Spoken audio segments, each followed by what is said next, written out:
ये आकाशवाणी रायपुर है। छत्तीसगढ़ी समाचार बुलेटिन के संग सोहेल खानी अस्तानी के जय जोहार। अब सुनो आज के प्रमुख समाचार। 16वां केंद्रीय वित्त आयोग के अध्यक्ष अरविंद पनगढ़िया हा बस्तर क्षेत्र के पंचायत प्रतिनिधि मन ला करीन आश्वस्त। बस्तर के विकास खातिर दे गए सुझाव ऊपर करे जाही जरूरी कार्रवाई।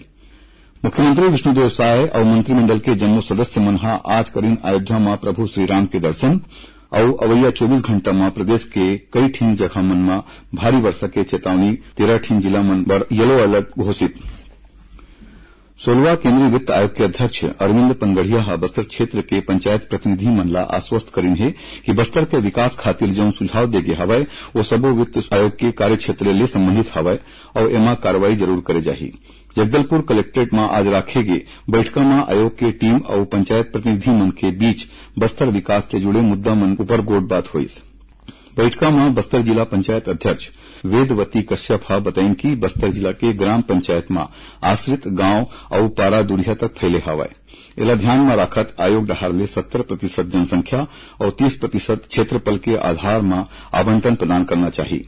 उमन कहिन की बस्तर के संस्कृति में प्रमुख स्थान रखैया देवगुड़ी मेला और मड़ई खातिर आवंटन के प्रावधान घलो करे जाना चाहिए। बैठका में बस्तर जिला पंचायत अध्यक्ष मनीराम कश्यप बस्तर संभाग में माओवाद और पेशा जिला ला ज्यादा आवंटन देवे के बात कहिन। संगे संग उमन बस्तर ला लघु वनोपज के जिनिस मन के वैल्यू एडिशन कर सह उत्पाद के श्रेणी में लाए के व्यवस्था करे खातिर घलो ज्यादा आवंटन के जरूरत बताई। बैठका में पुलिस महानिरीक्षक सुंदर राज पी हा बस्तर में माओवादी घटना ले होए जनहानि और एकर विकास में पड़ैया विपरीत प्रभाव के जानकारी दीन। उमन ए समस्या के निराकरण करे खातिर बनाए गए रणनीति के बारे में घलो बताई। ये मौका में कलेक्टर विजय दयाराम के बस्तर के भौगोलिक आर्थिक और सामाजिक परिस्थिति ला बतावत वामपंथी उग्रवाद तकनीकी प्रशासनिक और आर्थिक भौगोलिक चुनौती के संबंध में जानकारी दी। केंद्रीय आयोग के अध्यक्ष हा बैठका के दौरान जिला और पुलिस प्रशासन डहार ले देगिस पावर प्वाइंट प्रेजेंटेशन के तारीफ करत एला स्थानीय आधारभूत जरूरत में केंद्रीय बताइस। ये मौका में आयोग के अध्यक्ष श्री पनगढ़िया और टीम के सदस्य मन हा कलेक्ट्रेट परिसर में एक पेड़ मां के नाम अभियान के तहत पौधा घलो लगाई। एखर ले पहली केंद्रीय वित्त आयोग के टीम हा घुमेबर जगदलपुर के तीर चित्रकोट जलप्रपात गिन। वहीं बस्तर पहुंचे आयोग के सदस्य मन के सम्मान में जिला प्रशासन डहार ले बस्तर के लोकगीत और लोकनाचा की रंगारंग सांस्कृतिक कार्यक्रम के आयोजन करेगी। एकर बाद आज संझा केंद्रीय वित्त आयोग के अध्यक्ष और उकर टीम ला रायपुर स्थित स्वामी विवेकानंद विमानतल ले नई दिल्ली रवाना होए बखत वित्त सचिव मुकेश बंसल और एनआरडीए के सीईओ सौरभ कुमार समेत आने बड़का अधिकारी मन हा विदाई दी। छत्तीसगढ़ विजन डॉक्यूमेंट्स 2047 में नवाचार तकनीकीकरण विकेंद्रीकरण जन भागीदारी और नागरिक सेवा में गुणवत्ता सुधार जैसन विषय ला शामिल करवाए खातिर विचार विमर्श करेगी। इस सिलसिला में नवा रायपुर स्थित राज्य नीति आयोग के कार्यालय में आयोजित बैठका में सुशासन विषय में गठित वर्किंग समूह के सदस्य मन हा जरूरी सुझाव दी। मुख्यमंत्री विष्णुदेव साय और मंत्रिमंडल के जम्मो सदस्य मन हा आज अयोध्या में प्रभु श्रीराम के दर्शन करी। ए मौका में मुख्यमंत्री हा कहिन की ओला प्रभु श्रीराम के दर्शन करे के सौभाग्य मिलिस और ओमन रामलला ले देश और प्रदेश के खुशहाली और समृद्धि के कामना करीन। श्री साय हा प्रभु श्रीराम ला छत्तीसगढ़ के विष्णु भोग चावल सीताफल विशेष रूप ले तैयार करवाए गए मिठाई अरिसा और करी लाड़ू के भोग चढ़ाइन। गौरतलब है कि मुख्यमंत्री श्री साय और मंत्रिमंडल के जम्मो सदस्य आज रायपुर ले विशेष विमान ले अयोध्या धाम की यात्रा पर रवाना हो रही। छत्तीसगढ़ी समाचार बुलेटिन आप मन आकाशवाणी रायपुर ले सुनत हव। छत्तीसगढ़ की खबर ले है आपके वास्ता और खबर के विश्वसनीयता ले है हमार वास्ता। आकाशवाणी समाचार रायपुर के प्रादेशिक समाचार बुलेटिन के संगे संग हमार समसामयिक कार्यक्रम आप रेडियो के संग अपन मोबाइल में घलो सुन सकत हो। आकाशवाणी समाचार फेसबुक ट्विटर और यूट्यूब में घलो हावय। हमार फेसबुक पेज हरे Chhattisgarh news on AIR, Twitter handle CGAIR news और हमार यूट्यूब चैनल हरे छत्तीसगढ़ एआईआर न्यूज।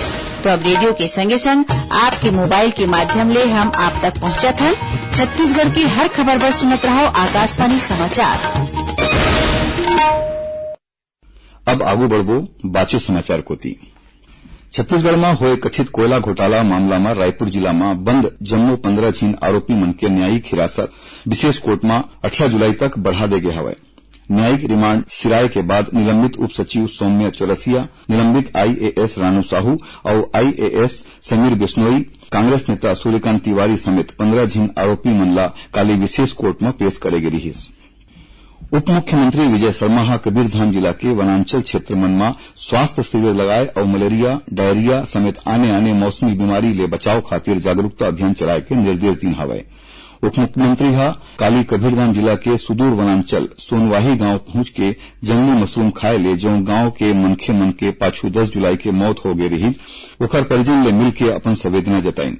उप मुख्यमंत्री हा ए ग्रामीण मन के मौत के कारण के मुख्य चिकित्सा और स्वास्थ्य अधिकारी डॉक्टर बीएल राज ले जानकारी घलो लीन। डॉक्टर राज हा बताइन कि ए गांव वाला मन के मौत डायरिया ले नहीं बल्कि पहली जांच में दूषित भोजन करेले होए है।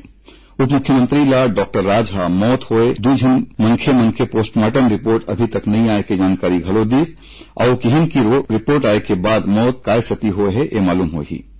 उप मुख्यमंत्री चिल्फी झलमला तरेगांव के शासकीय अस्पताल खातिर डीएमएफ मद ले जल्द ही सोनोग्राफी मशीन खरीदे बर किहिन। संघ लोक सेवा आयोग और छत्तीसगढ़ व्यावसायिक परीक्षा मंडल की परीक्षा काली आयोजित करी जाही।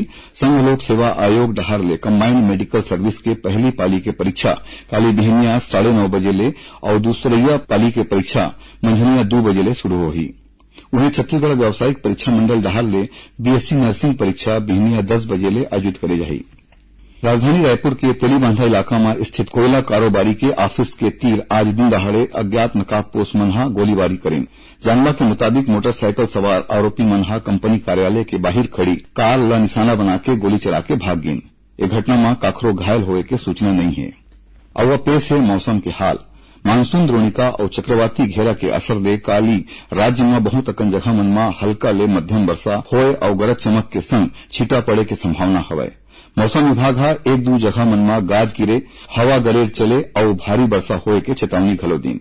मानसून सक्रिय होते छत्तीसगढ़ समेत देश के कई ठिन हिस्सा मन में बारिश हुआ थे। मौसम विभाग हा राज्य के 13 ठिन जिला मन में येलो अलर्ट जारी करे गे हवय। आकाशवाणी रायपुर के प्रादेशिक समाचार एकांश ढार ले प्रस्तुत कार्यक्रम जिले की चिट्ठी के प्रसारण काली संध्या 6:05 ले 6:10 तक करे जाही। ये कार्यक्रम ला प्रदेश के जम्मू आकाशवाणी केंद्र एके संग्रह रिले करही। इदारी के अंक में महासमुंद जिला के बारे में जानकारी दे जाही। सुनाई मन ला बता दन की काली एतवार के हल्बी और गोंडी बोली में समाचार बुलेटिन प्रसारित करे जाही। ये दोनों बुलेटिन आकाशवाणी केंद्र जगदलपुर ले प्रसारित होही, जिला बस्तर संभाग में सुने जा सकी। हल्बी में समाचार बुलेटिन बिहनिया 7:30 बजे और गोंडी में समाचार बुलेटिन संझा 6:30 बजे प्रसारित करी जाही। आखिर में प्रमुख समाचार एक घाव फेर। 16वां केंद्रीय वित्त आयोग के अध्यक्ष अरविंद पनगड़िया हा बस्तर क्षेत्र के पंचायत प्रतिनिधि मन ला करीन आश्वस्त, बस्तर के विकास खातिर दे गए सुझाव ऊपर करे जाही जरूरी कार्यवाही।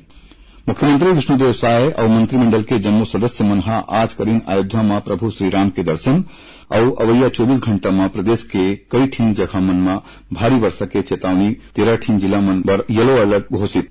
एक संग छत्तीसगढ़ी समाचार बुलेटिन यही सिरावत है। जय जोहार।